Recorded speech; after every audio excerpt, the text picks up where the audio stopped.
Hello students, जैसा कि हम लोगों ने नंबर सिस्टम के विषय में जाना कि 1 से लेकर के 25 तक के टॉपिक पढ़ने हैं और सारे टॉपिक इंपॉर्टेंट हैं और कंपटीशन के एग्जाम के लिए कोई भी टॉपिक मिस नहीं करना, पूरा डिटेल में हम लोग एक्सप्लेन करेंगे। आइए चलते हैं टॉपिक नंबर 1 में। टॉपिक नंबर 1 क्या था हमारा? अंकों पर आधारित प्रश्न।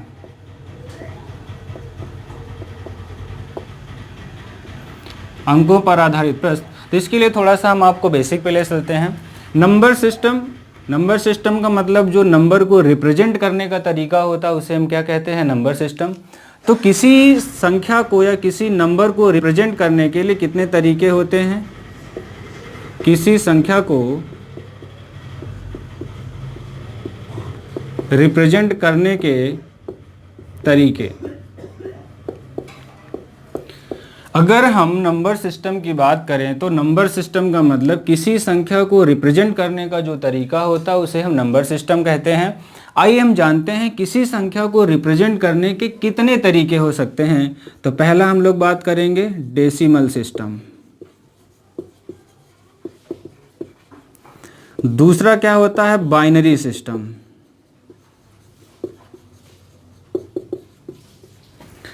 तीसरा होता है हेक्साडेसिमल।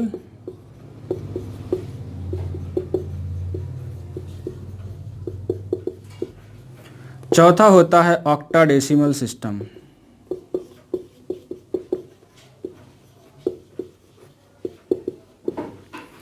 किसी भी संख्या को रिप्रेजेंट करने के लिए सिर्फ और सिर्फ 4 तरीके होते हैं, जिनमें से पहला हमारा क्या है? Decimal system. दूसरा क्या है? Binary system. तीसरा है हमारा हेक्साडेसिमल सिस्टम। चौथा है क्या है हमारा? ऑक्टाडेसिमल। अगर हम डेसिमल सिस्टम की बात करें तो इसको क्या कहते हैं? दशमलव पद्धति। ठीक है। और ये बाइनरी सिस्टम का मतलब क्या हो जाएगा? बाइनरी पद्धति। और ये हेक्साडेसिमल, ऑक्टाडेसिमल। अगर हम अपनी मैथ्स की बात करें, जितनी भी हमारी अर्थमेटिक या मैथ्स की बात करें तो किस सिस्टम पे डिपेंड करती है? तो हम सभी लोग जानते हैं कि हमारी जितनी भी मैथ्स है वो डेसिमल सिस्टम पे रिप्रेजेंट करती है। मतलब दशमलव पद्धति ही है जो हम लोग संख्याओं के विषय में सीखते और जानते हैं। और जैसे बाइनरी के विषय में जानते हैं कि ये कंप्यूटर की लैंग्वेज है 0 और 1, और ये दोनों ऐसी लैंग्वेज हैं जो आगे इस्तेमाल होती हैं। आइए हम लोग सीखते हैं दशमलव पद्धति। दशमलव पद्धति डेसिमल सिस्टम। अगर इसमें हम बात करें कि डेसिमल सिस्टम में कितने डिजिट्स होते हैं, डेसिमल सिस्टम में अगर हम डिजिट्स की बात करें तो कितने अंक होते हैं, तो अगर कुल अंकों की संख्या की बात करें तो कुल कितने अंक होते हैं? 10। 10 में कौन कौन से आ जाएंगे? जैसे 0 हो गया, 1 हो गया, 2 हो गया, 3 हो गया, 4 हो गया, 5 हो गया, 6 हो गया, 7 हो गया, 8 हो गया, 9 हो गया और 10। 10 भी आएगा डिजिट्स में? नहीं भाई, ये 10 डिजिट्स में नहीं आएगा, ये आपका नंबर है। ठीक है। तो अंक हमारे कुल कितने हो गए? 10 हो गए। 0 से लेकर के 9 तक को हम लोग अंक कहते हैं। आगे हम लोग इसमें पढ़ते हैं संख्या किसे कहते हैं। संख्या का मतलब जो अंकों की सहायता से बनती है उसे हम क्या कहते हैं?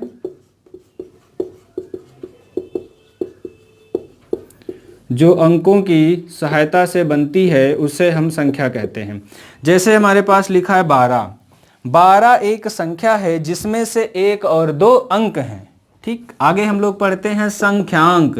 जैसे कि इसके नाम से ही पता है, संख्यांक। संख्या के वे अंक जो किसी संख्या को बनने में सहायता करते हैं उन्हें संख्यांक कहते हैं। जैसे पूछा जाए 456 के संख्यांक क्या है, तो 4, 5 और 6।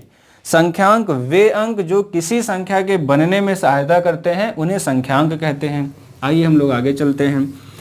आगे अगर हम लोग डिजिट्स की बात करें तो इसमें सबसे बेसिक चीज़ें सबसे पहले क्या होती है? हम लोग अंक जान लिए, संख्या जान लिए, संख्यांक जान लिए। अगला होता है हमारा अनुवर्ती संख्या। एक हमारा अनुवर्ती संख्या। अगला हमारा होता पूर्ववर्ती संख्या। एक नया शब्द भी आया है, आपको प्रैक्टिस सेटों में दिखेगा, आप नई किताबें लाएंगे तो परवर्ती संख्या।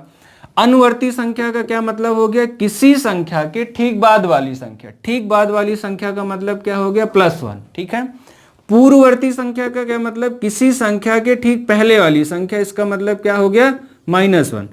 परवर्ती संख्या, अनुवर्ती संख्या को ही हम परवर्ती संख्या भी कहते हैं, इसका भी मतलब क्या है? +1। ठीक है। एक जैसे छोटा सा सवाल ले लेते हैं, ध्यान से सुनना। 3 अंकों की छोटी से छोटी संख्या, 3 अंकों की छोटी से छोटी संख्या की परवर्ती संख्या। तो 3 अंकों की छोटी से छोटी संख्या 3 अंकों की छोटी से छोटी संख्या क्या होगी? 3 अंकों की छोटी से छोटी संख्या क्या होगी? 100। ठीक, 3 अंकों की छोटी से छोटी संख्या की परवर्ती संख्या बताना है, जिसका मतलब परवर्ती संख्या का मतलब +1, तो कितना हो जाएगा? 101। ऐसे कुछ भी पूछा जा सकता है 3 अंकों की बड़ी से बड़ी संख्या की पूर्ववर्ती संख्या, या पूछा जा सकता है 3 अंकों की बड़ी से बड़ी संख्या की पूर्ववर्ती और 4 अंकों की छोटी से छोटी संख्या की अनुवर्ती का योग और अंतर बताइए। तो इस तरह के बहुत सारे क्वेश्चन आपको प्रैक्टिस शीट में मिलेंगे, जिसको आपको रिवीजन करना है। आगे हम लोग बढ़ते हैं। आगे इसमें एक टॉपिक और हम लोग को पढ़ना रहता है। जैसे मान लो अंक दिए हैं, 2 लिखा हुआ है, 3 लिखा हुआ, 7 लिखा हुआ, 4 लिखा हुआ, 4 अंक दिए गए हैं। इन अंकों की सहायता से 4 अंकों की छोटी से छोटी संख्या और 4 अंकों की बड़ी से बड़ी संख्या। तो अगर हम बात करें 4 अंकों की छोटी से छोटी संख्या,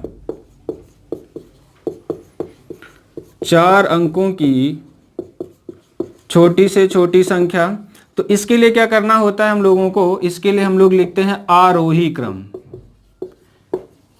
आरोही क्रम का मतलब क्या हो गया? छोटे से बड़े की ओर। तो छोटे से बड़े की ओर 2, 3, 4 और 7।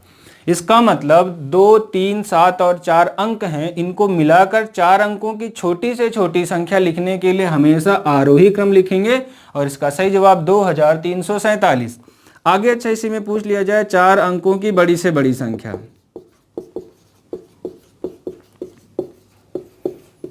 4 अंकों की बड़ी से बड़ी संख्या, तो सेम कॉन्सेप्ट है। अगर छोटी से छोटी संख्या के लिए आरोही क्रम लिखते हैं तो बड़ी से बड़ी संख्या के लिए क्या लिखेंगे? अवरोही क्रम। अवरोही क्रम का मतलब क्या हो गया? बड़े से छोटे की ओर। तो बड़े की छोटे को 7, 4, 3 और 2, तो संख्या कौन सी हो जाएगी? 7432। इसमें इस तरह के क्वेश्चंस आपसे पूछे जाएंगे। एक इसमें और छोटा सा अपवाद वाला हम लोग सीख लेते हैं। जैसे मान लीजिए क्वेश्चन दिया था 2, 3, 7, 4, छोटी से छोटी संख्या पूछी गई, आपने बता दिया 2, 3, 4 और 7। बड़ी से बड़ी संख्या पूछी गई 7, 4, 3 और 2। ठीक है, अगर इसी सवाल में जहाँ पे लिखा गया है 3, अगर वहाँ पे हम 0 लगा दें, तब आपसे क्या होगा? छोटी से छोटी संख्या के लिए 4 अंकों की छोटी से छोटी संख्या,